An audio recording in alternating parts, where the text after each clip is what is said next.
अस्मद्गुरुभ्यो नमः। अस्मत्सर्वगुरुभ्यो नमः। अस्मत्परमगुरुभ्यो नमः। श्रीमते रामानुजाय नमः। ఈరోజు పాత్రం 10వ పాత్రం తిరుప్పావై 10వ పాత్ర విశేషం తెలుసుకున్నామమ్మా. అప్పుడే మనం 10 రోజులు దాడిపోయింది, 10వ రోజుకి వచ్చేసాం తిరుప్పావైలో. ఈ రోజు చాలా చాలా చాలా విశేషమైన గోపిక విశేషం అనమాట. 5వ గోపిక. మనం 6వ పాత్రం దగ్గర నుంచి ఒక్కొక్క రోజు ఒక్కొక్క గోపిక విశేషం తెలుసుకుంటున్నాం అమ్మా. ఈ రోజు 5వ గోపిక విశేషం తెలుసుకున్నాం. అందరూ మనం నోము నోద్దాం అనుకుంటున్నారు కదమ్మా. కానీ ఈ గోపిక ఆల్రెడీ నోము నోచేసిన గోపిక, అందుకే విశేషమైనటువంటిది. ఇప్పుడు ఒక గొలుసుందమ్మా, ఇది గొలుసుంది, డాలర్ ఉంది. కానీ ఈ గొలుసుకి డాలర్ వేస్తేనే దాని విశేషం, అవునా కాదా?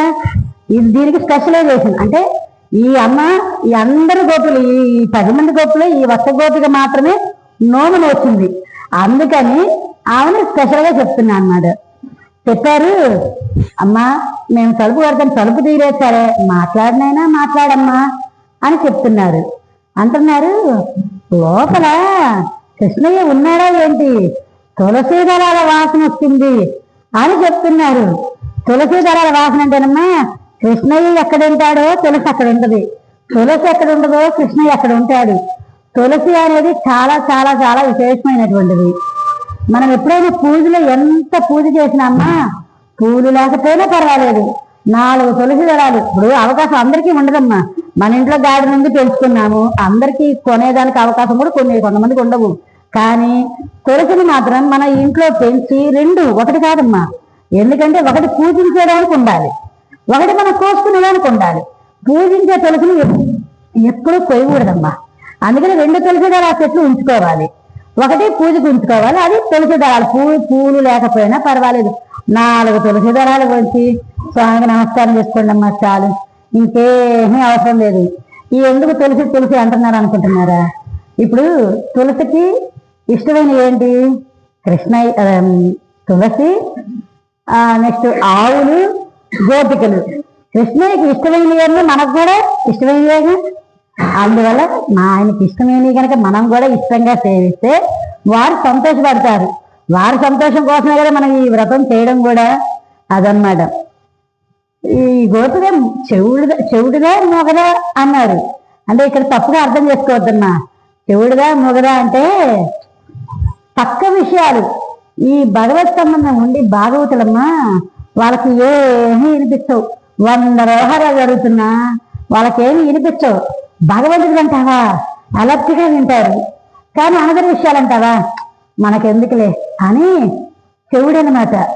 అవతల విషయాల్లో చెవుడు అని చెప్తున్నారు. అలాగే మూగద అంతే. భగవత్ నామం చెప్పడంలో మనం ఎంత పెద్దగా సేవిస్తే, ఎంత బాగా కీర్తిస్తే, ఎంత బాగా భజన చేస్తే అంత ఆనందం. కానీ ఆ అవతల విషయాలు, అనదరి విషయాలు మాట్లాడకుండా ఉండే విషయంలో తను మూగదట. అంతే కదా, పరమ భాగవతురాలు కాబట్టి ఆమెను అలా పోలుస్తున్నారు. అంతేగాని ఇంకేదో తప్పు గారి మాత్రం కాదమ్మా. ఇంకా శిరోభూషణం నేను చెప్పా కదా, ఈమె శిరోభూషణం. అందరి గోపికల్లోకి వ్రతము నోము నోచి ఉన్నది కాబట్టి, నోము నోచి ఉన్నావు కాబట్టి అయినా హాయిగా ప్రశాంతంగా నిద్రపోతున్నావు. అంటే మనం నోయాలి కాబట్టి, స్వామి దగ్గరికి వెళ్ళాలి కాబట్టి మనం లేచి హడావులు పడుతున్నాం. కానీ ఆమె ఆల్రెడీ నోచేసింది కదా, ఆమె ఆనందంలో సంతోషంలో ఊగిలాడుతుంది కాబట్టి ఆమెకు మెలకు రాలేదంట. అయినా పర్వాలేదమ్మా, అందరం వచ్చి ఉన్నాము, కొంచెం వచ్చి తలుపు తీయమ్మా, లేమ్మా, లేచి రామ్మా అని చెప్తున్నారు. మనకమ్మా మనం చెప్పే దాంట్లో సనాతన ధర్మమే కాదు, మంచి విషయాలే కాదు, మన సైంటిఫిక్ లాజిక్ గా కూడా ఆలోచించాలి. ఎందుకంటే ఇప్పుడు పిల్లలందరూ అట్లాగే ఆలోచిస్తున్నారు. ఏంటి తులసి మంచిదా, ఏముందిలే అంటారు. కానీ సైంటిఫిక్ లాజిక్ కూడా ఉన్నది అక్కడ. మనకి చాలా మంది తెలివి తీర్థాలు తులసి రాగానే అబ్బా పక్కన పెట్టి తీర్థం వరకు తీసుకుంటాం.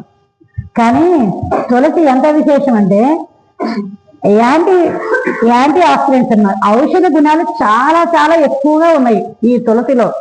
వ్యాధి నిరోధక శక్తి. పిల్లలకు కూడా ప్రతిరోజు ఇవ్వండి అమ్మా.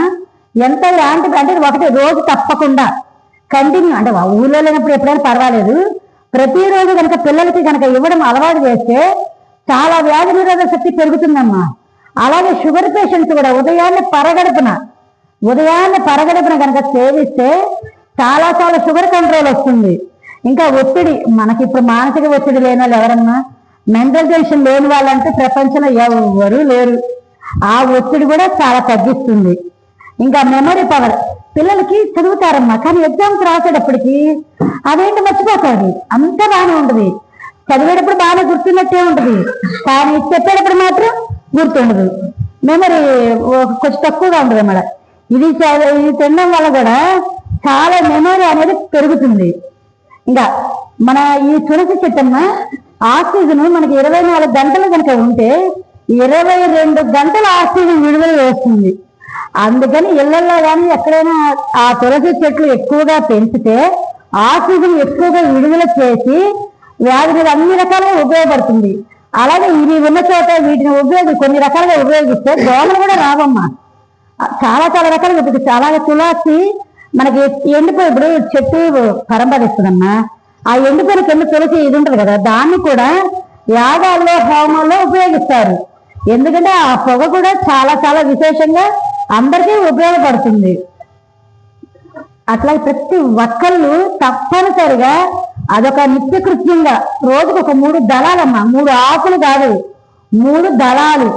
దళం అంటే తెలుసు కదమ్మా, దళంతో కోసి 3 దళాలు ప్రతిరోజు తప్పనిసరిగా తింటే ఎటువంటి రోగాలు రావు. ఇదొకటి గుర్తుపెట్టుకుని ప్రతి ఒక్కళ్ళు తులసి లేనిదే మనం ప్రసాదం పెడతాం కదమ్మా గుళ్ళో, ఆ ప్రసాదం పెట్టినప్పుడు తప్పనిసరి ప్రసాదం మీద తులసి దళం పెట్టాలి. ఆ తులసి దళం పెట్టకపోతే పూజకి సత్ఫలితం ఉండదు, పూజ సంపూర్ణం కాదు. ఇంకా ఏవి లేకపోయినా ఏమి పర్వాలా, కానీ తులసి దళం మాత్రం.